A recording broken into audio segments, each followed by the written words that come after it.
Assalamualaikum warahmatullahi wabarakatuh. Perkenalkan, nama saya Dodi Wahyudi dengan NIM 2209096029. Saya ingin menjelaskan tentang pengertian arsitektur modern. Pengertian arsitektur modern. Arsitektur modern adalah suatu bangunan dengan gaya karakteristik serupa yang mengutamakan kesederhanaan bentuk dan menghapus segala macam ornamen. Menurut Rainer Banham pada bukunya yang berjudul Act of the Master tahun 1978, perkembangan arsitektur modern menekankan pada kesederhanaan suatu desain dengan menganut form proposition. Bentuk mengikuti fungsi. Arsitektur modern timbul karena adanya kemajuan dalam bidang teknologi yang membuat manusia cenderung untuk sesuatu yang ekonomis. Arsitektur modern pertama kali muncul pada tahun 1900.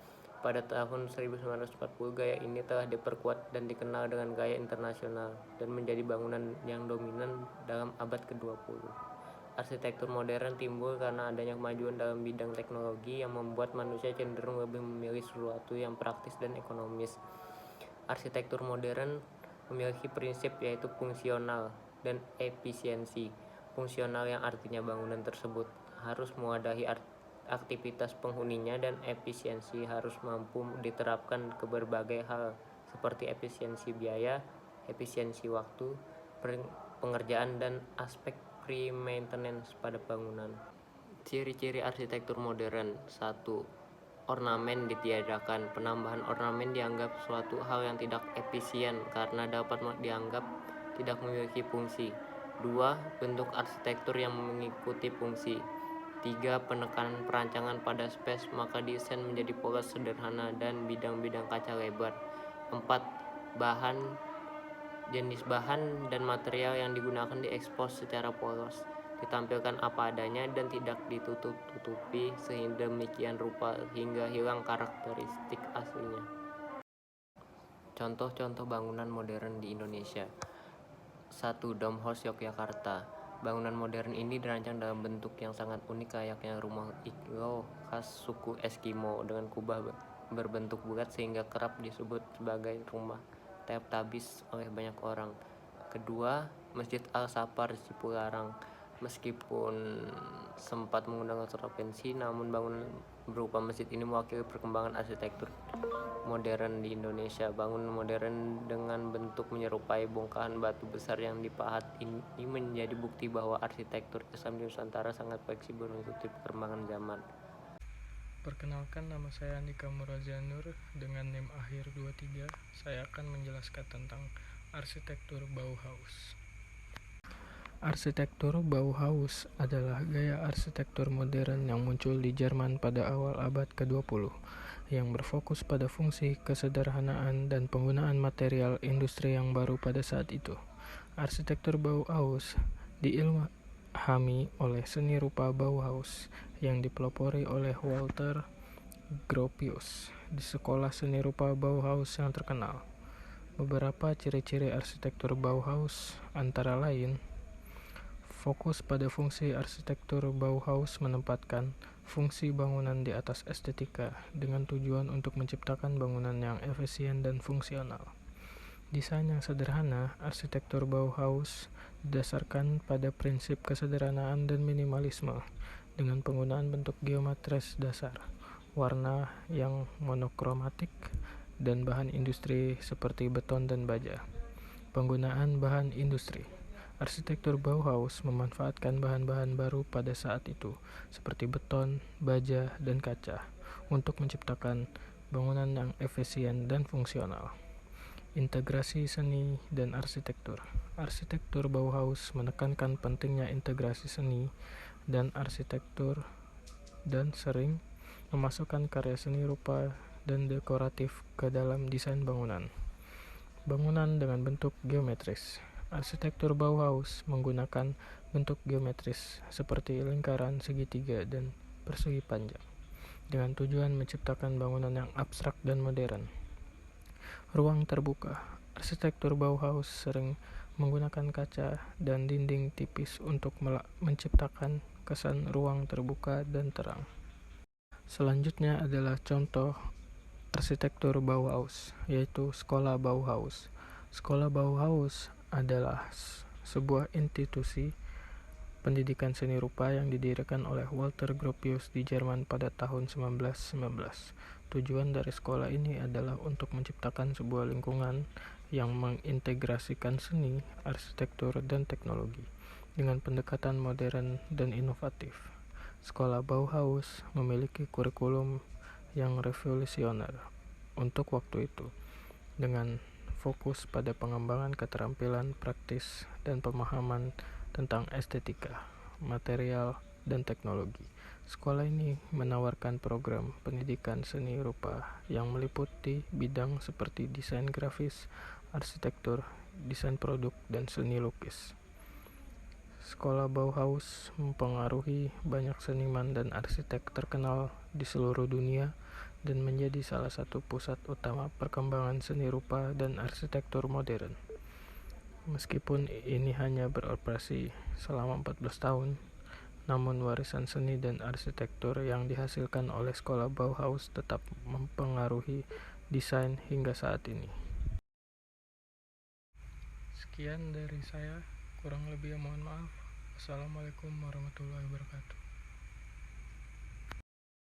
Assalamualaikum warahmatullahi wabarakatuh. Perkenalkan, nama saya Syarifah Nazal Basim dengan NIM 2209096009. Di sini saya akan menjelaskan tentang arsitektur Art Deco. Art Deco adalah salah satu gaya desain arsitektur yang berkembang di sekitar zaman arsitektur modern tahun 1900-an. Gaya ini pertama kali muncul pada tahun 1925 dan berkembang hingga 1940. Nama Art Deco berasal dari pameran yang berjudul Paris Exposition des Arts Décoratifs et Industries pada tahun 1925 di Prancis. Art Deco secara sederhana adalah gabungan dari berbagai gaya dan aliran pada awal abad ke-20. Pada desain Art Deco, banyak menggunakan gradasi warna yang halus serta warna yang mengesankan, efek kilauan, atau lengkungan logam. Desain Art Deco banyak menggunakan bahan-bahan mahal dan sedikit ornamen hias. Ornamen yang digunakan lebih beraturan dan banyak menggunakan garis-garis lurus atau persegi. Karakteristik desain arsitektur Art Deco. Dalam pengaplikasiannya di dunia arsitektur dan interior, ada beberapa ciri atau karakteristik yang menonjol dari gaya Art Deco. Yang pertama, adanya zigurat. Zigurat merupakan struktur bertingkat yang terlihat seperti tangga. Bentuk arsitektur ini sebetulnya terpengaruh oleh gaya arsitektur purba dari Babilonia dan Mesir.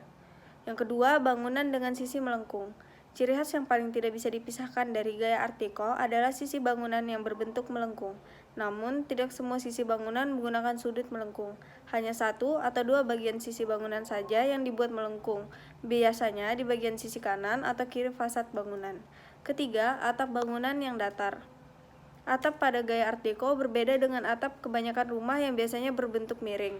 Art Deco merupakan turunan dari gaya kubisme yang sangat mengagumkan bentuk kubus. Hal ini pun terlihat dari bangunan Art Deco yang memiliki atap yang datar sehingga menyerupai kubus. Selain itu, atap bergaya Art Deco juga biasanya dihiasi dengan parapet, penghalang pendek di tepian atap atau bahkan menara. Keempat, menggunakan glass block. Pada bangunan bergaya Art Deco, penggunaan glass block atau balok-balok kaca digunakan secara ekstensif sebagai pengganti jendela. Kelima, penggunaan warna yang variatif. Desain Art Deco sangat terkenal akan kreativitas, tampilan juga yang modern dan berbeda. Maka dari itu, pemilihan warna dalam desain Art Deco juga tidak mengenal batasan. Contoh bangunan Art Deco yang ada di Indonesia, yang pertama ada Hotel Savoy Homan yang berada di Jalan Asia Afrika. Yang kedua, ada gedung Villa Isola yang berada di kawasan Universitas Pendidikan Indonesia. Dan yang ketiga, ada Toko De Vries yang ada di kawasan Braga. Perkenalkan, saya Safira Herina dengan NIM Akhir 12. Di sini saya akan menjelaskan gaya art internasional pada periodisasi modern. Arsitektur modern internasional atau yang lebih dikenal dengan International Style merupakan salah satu arsitektur modern.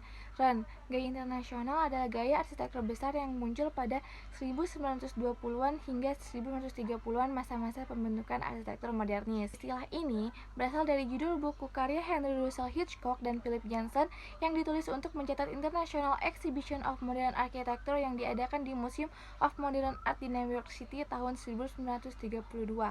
Buku itu mengidentifikasi dan memperluas karakteristik umum tentang modernisme di seluruh dunia.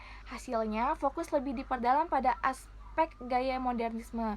Tujuan Hitchcock dan Johnson adalah menetapkan gaya pada masa itu yang akan membentuk arsitektur modern. Mereka mengidentifikasi 3 prinsip berbeda: ekspresi volume daripada massa, keseimbangan daripada simetri prasangka, dan penghilang ornamen bangunan. Selanjutnya, gaya internasional memiliki ciri seperti radikal dan penyederhanaan bentuk, penolakan terhadap ornamen, adopsi dari kaca, baja, dan beton sebagai bahan pilihan, transparansi konstruksi atau ekspresi jujur struktur, penggunaan material atau struktur fabrikasi, penggunaan bentuk-bentuk geometri. Semua bagian muka gedung bersudut 90 derajat dan bertingkat, memiliki bentuk segi 4. Jendela tersusun dari garis horizontal dan membentuk suatu garis beraturan, meminimalisir ornamen, bentuk mengikuti fungsi. Selanjutnya ada contoh bangunan dari gaya internasional. Yang pertama ada Ludwig Mies van der Rohe Martin Luther King Jr. Memorial Library. Perpustakaan peringatan Martin Luther King Jr. adalah fasilitas pusat perpustakaan umum distrik Columbia. Arsitek Ludwig Mies van der Rohe merancang struktur baja, bata, dan kaca seluas 37.000 meter persegi, dan ini adalah contoh langkah arsitektur modern international style di Washington DC. Contoh yang kedua adalah Villa Savoye. Villa Savoye adalah bangunan villa modern yang terletak di daerah pinggiran kota Paris, Poissy. Villa ini didesain oleh arsitek Le Corbusier dan dibangun antara waktu 1928 sampai 1931. Desain Villa Savoye ini memiliki pengaruh besar terhadap modernisme internasional. Le Corbusier berusaha menggunakan konstruksi rangka beton seperti yang disebutkan dalam 5 Points of a New Architecture. Berikut ini isinya. Yang pertama, kolom atau pilotis mengangkat rumah ke udara menggunakan lantai dasar untuk manusia dan kendaraan. Yang kedua, sebuah taman yang terletak di atas atap menggunakan lantai tanah yang dibangun. Yang ketiga, perpanjangan pilotis menjadi rangka struktural menyebabkan dinding partisi dapat diatur sehingga menjadi depan fiber denah bebas. Yang keempat, pengaturan jendela menurut kebutuhan interior bangunan memberikan fasad bangunan yang bebas. Selanjutnya yang kelima, yang terakhir, menggunakan jendela panjang horizontal yang mendistribusikan cahaya secara lebih merata, tapi kenyataannya hal ini masih diragukan. Segitu dulu penjelasan dari saya mengenai international style, kurang lebihnya mohon maaf. Terima kasih. Assalamualaikum warahmatullahi wabarakatuh. Perkenalkan, nama saya Dana Yunarainazia dengan NIM akhiran 26. Pada kali ini saya akan menjelaskan apa itu arsitektur brutalisme. Arsitektur brutalisme. Arsitektur brutalisme adalah salah satu jenis desain dan model bangunan yang masih jarang ditemukan di Indonesia. Meski terbilang langka, arsitektur ini cukup terkenal di berbagai negara dan memang sangat identik dengan bangunan yang berukuran besar.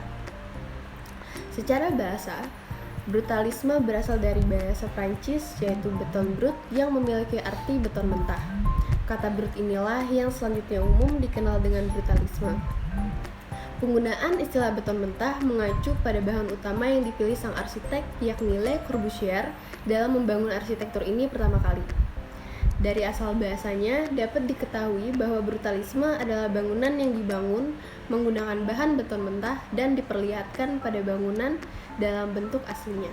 Menurut istilah, arsitektur brutalisme adalah gaya dan model desain bangunan arsitektur yang dibuat menggunakan bahan beton mentah dan sengaja ditampilkan dalam bentuk aslinya tanpa pelapis.